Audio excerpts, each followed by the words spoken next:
আমার আব্বা যে কিপটা আমার একটা এক্সট্রা টাকা দেন হাত খরচের জন্য। আমি কেমন চললি সকালে, আব্বা আমার বলতেছে যাও বাজান, বাজার থেকে 10 কেজি চাউল আর 10 কেজি আটা নিয়ে আসো।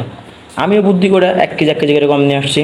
এখন যে টাকা পাচ্ছে ওই টাকা প্যান্টের পকেট থেকে নিয়ে প্যান্টের ভাঁজে লুকিয়ে রাখতেছে। আমার ভাই যে কিপটা, যে চালাক, বাজার থেকে আসার পরেই আমার পকেট চেক করবে।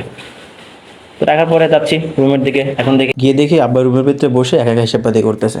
আমরা দেখে বললো ভিতরে আসো, বাজারটা এখানে রাখো।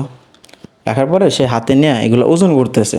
সে নাকি চাউল হাতে নিয়ে ওজন করতে পারে। ওজন করার পরে আমার বলতেছে যাও কিচেন থেকে গ্লাসটা নিয়ে আসো।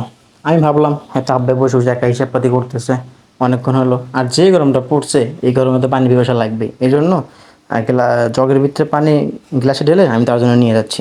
রুমে নিয়ে আব্বার করলাম আব্বাই নাও গ্লাস পানি খাও। আব্বাই গ্লাস কী করলো, গ্লাসে পানি সব ফেলে দিল। তো পানি যেহেতু খাবে না তাহলে গ্লাস নিয়ে আসলো কী জন্য, আমি এটাতে বুঝলাম না। কারণ আমার বলতেছে গ্লাসটা এখানে রাখো, হ্যাঁ কিচেনে দাও, গিয়ে দেখো এখানে পাতিল আছে, পাতিলটা নিয়ে আসো।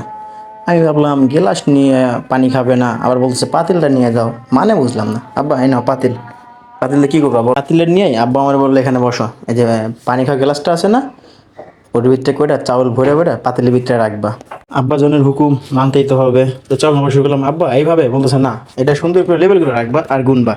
আমিও সুন্দর করে লেবেল করে গুনতেছি, 1 2 3। আব্বা 36টা হয়েছে। আব্বা বলতেছে যাও কিচেন রুম থেকে ঝাড়ুটা নিয়ে আসো। আমি হয়তো ভাবলাম চাউল মাপতে গিয়ে ফুলের চাউল পড়ছে, আব্বা হয়তো ঝাড়ু দিবে। এখন আব্বা আমার কইতেছে এটা হচ্ছে 250 গ্রামের মাপ, 36টা হলে 9 কেজি হবে। আর কি চাউলটা কি করছো, আমার আব্বা যে কিপটে হওয়ার সাথে সাথে এত বুদ্ধিমান এটা তাকে জানতাম না। সর্বশেষে আমার আব্বা ধরেই ফেলেছে যে আমি আব্বা এই যাকে চাউলটা তোমার আমি দিয়ে দেবো, আব্বা তুমি আমার মাইরো না।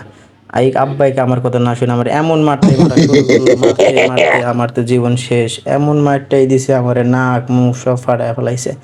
আব্বা তুমি আমার কি মারটাই দিলা বাবা, আমি জীবনে আর চুরি করতাম না আব্বা, আমি জীবনের বাজারও করবো না, চুরিও করবো না, যাও।